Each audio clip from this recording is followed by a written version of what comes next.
अभी सब्सक्राइब करें हमारे YouTube चैनल ईश्वर टीवी को और देखिए वीडियोस सबसे पहले। वृत्तासुर इस जन्म का राक्षस था, पिछले जन्म बहुत बड़ा भक्त था। इनका नाम था चित्रकेतु। मैया जी, ओ मेरी माँ, बहुत ध्यान से सुनिएगा, थोड़ी सी कथा और रह गई है, सुनिएगा। यह वृत्तासुर पिछले जन्म में चित्रकेतु नाम का राजा था। बहुत सारी पत्नियां थीं, पर दुर्भाग्य देखिए पुत्र नहीं था। राजा बहुत रोते थे कि बेटा नहीं है। एक दिन संत ऋषि की कृपा से, संत जी की कृपा से इनकी पत्नी को संत जी ने एक फल दिया। फल खाओगी तो गर्भवती हो जाओगी। फल खाकर वह गर्भवती हो गई। नाम था कृतद्युति। जब कृतद्युति के बेटा हुआ तो एक रानी को बेटा हुआ। बाकी लाइन में कितनी रानियां लगी थी? बहुत सारी। उनकी तो बेटा हुआ नहीं। उनके अंदर जलन होने लगी कि इस रानी को बेटा हुआ, राजा इससे प्यार करते हैं, हमसे तो प्यार करते ही नहीं। उन रानियों ने 5 साल के बच्चे को जहर दे करके मार डाला। कई लोगों को ना किसी की खुशी पचती नहीं। कई लोग तो इसलिए परेशान हैं कि हमारा पड़ोसी बहुत सुखी है, उसके सुख को देख देख के ये बेचारे दुखी हैं। जलन, क्यों इतना जलन है लोगों के अंदर? आप अपने को भी सफल बनाइए, बुराई नहीं है, पर कोई सफल व्यक्ति है उसे देखकर जलने से तो कुछ हासिल होना नहीं है। केवल आप अपना समय वेस्ट कर रहे हैं। कई लोग लोगों का पांव पकड़ के खींचने में समय लगाते हैं। हम कहना चाहते हैं दोस्तों, मेरी माँ, जितना समय हम दूसरों की बातें करने में खर्च करते हैं, जितना समय हम दूसरों का पांव पकड़ के खींचने में लगाते हैं, उतना ही समय अपने आप को सफल होने में लगाएं तो हम कब के सफल हो गए होते।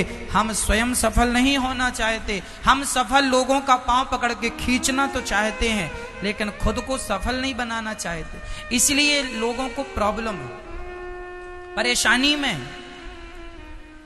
एक रानी को बेटा हुआ तो जो और उसकी 100 रानियां थी, सौतन, उन्हें उसकी खुशी पची नहीं और 5 साल के नन्हे से बच्चे को उन रानियों ने जहर दे करके मार डाला कि राजा हमसे प्यार नहीं करते, जब से रानी को बेटा हुआ है इससे प्यार करते हैं। ये बच्चे को मार देंगे तो राजा हमें भी देखेंगे। उन रानियों ने जहर देकर मार डाला। अब राजा रोने लगे, रानी रोने लगी कि हमारा बेटा 5 साल की आयु में मर गया, मर गया, मर गया। बहुत रो रहे थे। तब वहां नारद जी आए। नारायण नारायण। राजा को रोता हुआ देख नारद जी ने कहा, राजन, आप इतने ज्ञानी हो, इतने समझदार हो, और आप रो रहे हैं, क्या आपका ये रोना समाज के लिए शोभनीय है? अच्छा भक्तों, एक बात बताएं, आप लोग रोएं तो बात समझ में आती है, पर हम भी रोने लग जाएं? यदि अनपढ़ अज्ञानी आदमी पत्नी के लिए रोता है तो समझ में आता है कि ये तो अज्ञानी है, पत्नी के लिए, पुत्र के लिए रोता है।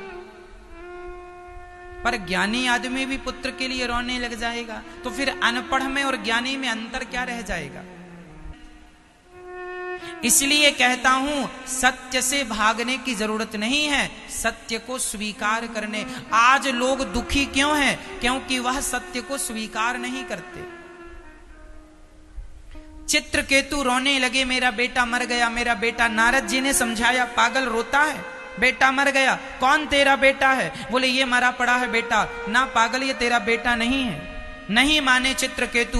नारद जी ने हाथ में जल डाल करके मरे हुए बच्चे के ऊपर छोड़ दिया। मरा हुआ बच्चा जिंदा हो गया। पिताजी ने कहा, आ तुझे गले से लगाऊं। और जब गले से लगाने बढ़े तो सब 5 साल के बच्चे ने कहा, खबरदार, ये बताओ कि आप कौन हो?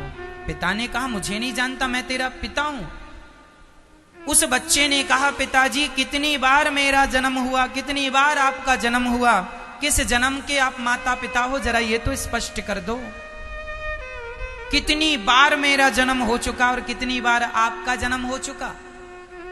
पिछली बार मैं भिखारी था, आपके घर भीख मांगने आया था, आपने मुझे गेहूं काटा दिया था, साथ में गाय का सूखा हुआ गोबर, ओपले, कंडे आपने मुझे दे दिए। मैंने उन ओपलों में आग लगाई, कंडों में आग लगाई, एक कम बहुत सारी चींटियां थी, बहुत सारी, वो सारी चींटियां, रात्रि को भोजन बनाया, सारी चींटियां जल गईं। और आपके आटे की 5 रोटियां मैंने पिछले जन्म में खाई, पिछले जन्म में 5 रोटियां आपकी खाई, तो 5 वर्ष तक आपका बेटा बन के 5 रोटियों का हिसाब मैंने चुकाया। मैंने धोखे से उन चींटियों को आग में जला के मार डाला। वही चींटियां आपकी पत्नी बनकर आई हैं और मैंने उन्हें जलाया था, उन्होंने मुझे जहर दे के मार दिया। वो तो भगवान को भोग लगा के खाए, तो एक जन्म में ही सबका हिसाब किताब चुक गया, नहीं तो ना जाने कितने जन्म लेकर सबका अलग अलग हिसाब किताब चुकाना पड़ता। ये जो आपकी पत्नी है कौन है?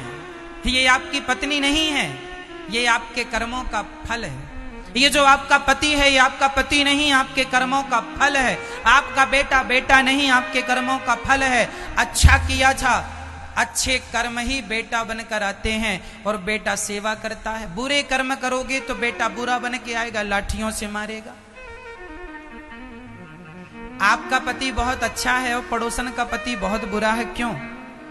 आपके कर्म अच्छे थे तो आपको अच्छा पति मिला, उसके कर्म बुरे थे, उसको बुरा पति मिला।